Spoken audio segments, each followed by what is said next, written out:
It's episode 22 of This Week in Track, and on today's show, Shelly-Ann Fraser-Pryce does it again. Devon Allen looks good in Europe, and a DQ deep dive.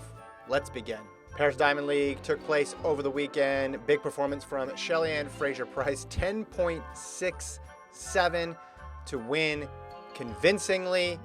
If you look at this mark as it stacks up to her all-time performances, World Athletics has it number 4, just behind the 10.67 that she ran earlier in the year, although that one was at altitude into a headwind. This one had a little bit of a tailwind behind. It didn't matter. It's just sensational that she's running this fast at this stage of her career. Interesting quote from the post-race article here on World Athletics. She said, "I'm still training hard, so I am now looking forward to the national championships, and then afterwards, the plan and the aim is to make sure that I'm running 10.60 sustainably. She talks about herself as if her sprinting is a renewable resource, because it kind of is.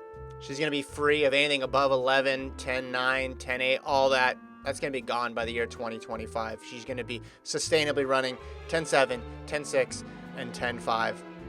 Elsewhere in Paris, Devon Allen goes 13.16 to win the high hurdle race, swept his European tour, won in Oslo earlier, and this is all coming on the heels of that 12.84 and victory over Grant Holloway. Big race coming up between him and Grant Holloway at USA's. Holloway, remember though, has the bye, which dampens it a little bit, takes away the stakes. I wish in some of these races you could just remove the bye. I mean, he deserved the bye, he earned the bye, Grant Holloway did, but I want to see them both run with everything possible on the line. We'll have to wait for that for Worlds, but I think Grant wants to get that title. I think Grant wants to return the favor after what Allen did in New York.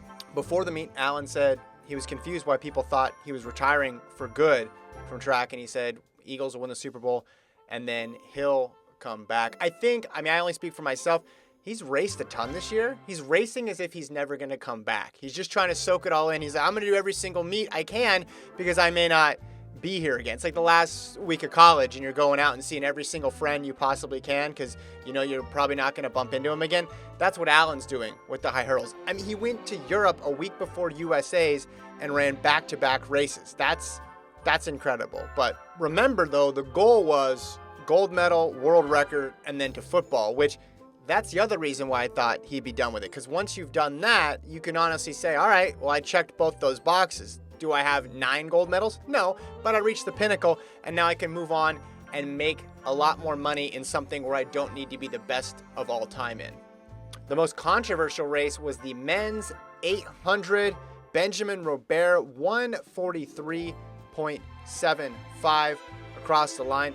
But in order to do it, he had to split a couple double teams in the last 100. Now, initially, he was disqualified. We'll look at the photos here in a second, and then was reinstated afterwards. So the result stands 143.75. Let's take a look, though, at this, a couple screenshots from this race. So here's the first one. This was inside 150 meters to go.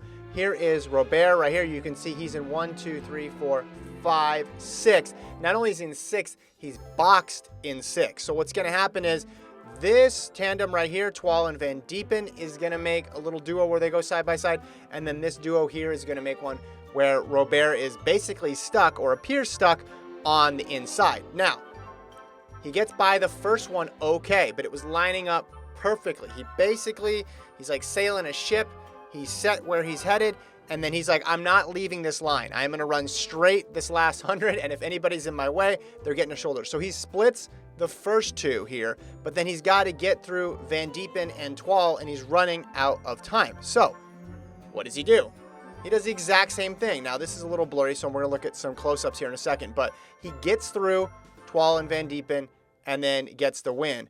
But you can see why there was some controversy. This is what it looked like from the front angle, squeezing his way through, trying to be like the last guy on the subway, but he makes contact with Twal and with Van Diepen. And then here's the last one. You can see arm comes out. It definitely obstructed Van Diepen. Definitely contact there with Van Diepen. Now, we get back to the age-old debate. What constitutes a DQ in a mid-distance race? This sort of contact happens in the first 100 meters of an 800 all the time. Do we judge it differently because it's the last 100? Well, I think most people would say yes, because there's more at stake and there's a clear way to identify what obstructed another runner. You can see why they initially DQ'd him, but I mean, it's mostly arms. He's not shoving. He's just kind of squeezing through. If Paul Chelimo was in this race, though, Robert would have ended up out in about lane 8 or 9. Let's be clear with that. That would not have worked. Twal and Van Diepen, they can't be held responsible for needing to close that gap. If it was just one guy, you'd say, why didn't they close the gap, or why didn't they move this way?